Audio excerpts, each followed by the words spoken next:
ஐஸ்வர்யா ரஜினிகாந்தும் தனுஷும் லேட்டஸ்டா டிவோர்ஸ்க்கு அப்ளை பண்ண நியூஸ் தான் இப்போ சோஷியல் மீடியால பயங்கர ஹாட் டாபிக்கா போயிட்டு இருக்கு. இப்போ இதை தொடர்ந்து ஐஸ்வர்யா ரஜினிகாந்த் செகண்ட் மேரேஜ் பண்ண போறதா தகவல் வெளியாகிருக்கு.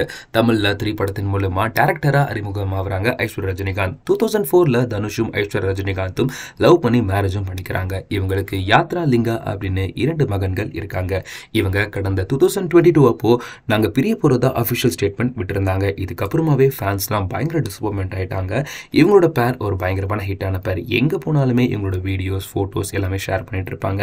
ஆனா 2022க்கு அப்புறமா இவங்க பிரியறதா தகவல் வெளியாகி இருக்கு. அப்புறமா இவங்களோட செப்பரேஷன் தனியாவே இருந்துகிட்டு இருக்கு. ஐஸ்வர்யா ரஜினிகாந்த் இதெல்லாம் மறக்கிறதுக்காக ஜிம்ல ஃபோக்கஸ் பண்ற மாதிரி, ஃபிட்னஸ்ல ஃபோக்கஸ் பண்ற மாதிரி தொடர்ந்து அவங்களோட சோஷியல் மீடியால நிறைய மோட்டிவேஷனல் ஸ்பீச்சஸும் கொடுத்துட்டு வந்திருந்தாங்க. ஆனா தனுஷ் அவர்கள் சைட்ல எந்த விதமான ரெஸ்பான்ஸுமே இருந்துட்டு இல்ல. ஆனா இருந்தாலுமே இவங்களோட மகன்கள் அப்படின்னு வரும்போது இவங்களோட ஃபேமிலி ஃபங்க்ஷன்ஸ் எல்லாத்துலயுமே இவங்க 2 பேர் பார்ட்டிசிபேட் பண்ணிட்டு தான் இருக்காங்க. ரீசெண்டா கூட லால் சலாம் படம் ரிலீஸ் ஆயிருந்துச்சு. இவங்களோட டைரக்ஷன்ல சூப்பர் ஸ்டார் ரஜினிகாந்த் அதுல ஒரு ஸ்பெஷல் அப்பியரன்ஸ் கொடுத்திருப்பாங்க.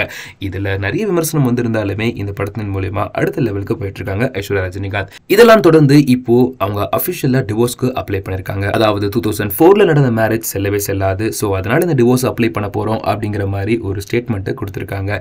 இதோட அபிஷியல் கன்ஃபர்மேஷன் இன்னும் கொஞ்சம் நல்ல வெளியாகிடும். அதை தொடர்ந்து இப்போ ஐஸ்வர்யா ரஜினிகாந்த் இப்போ செகண்ட் மேரேஜ் பண்ண போறதாவும் தகவல் வெளியாகிட்டு இருக்கு.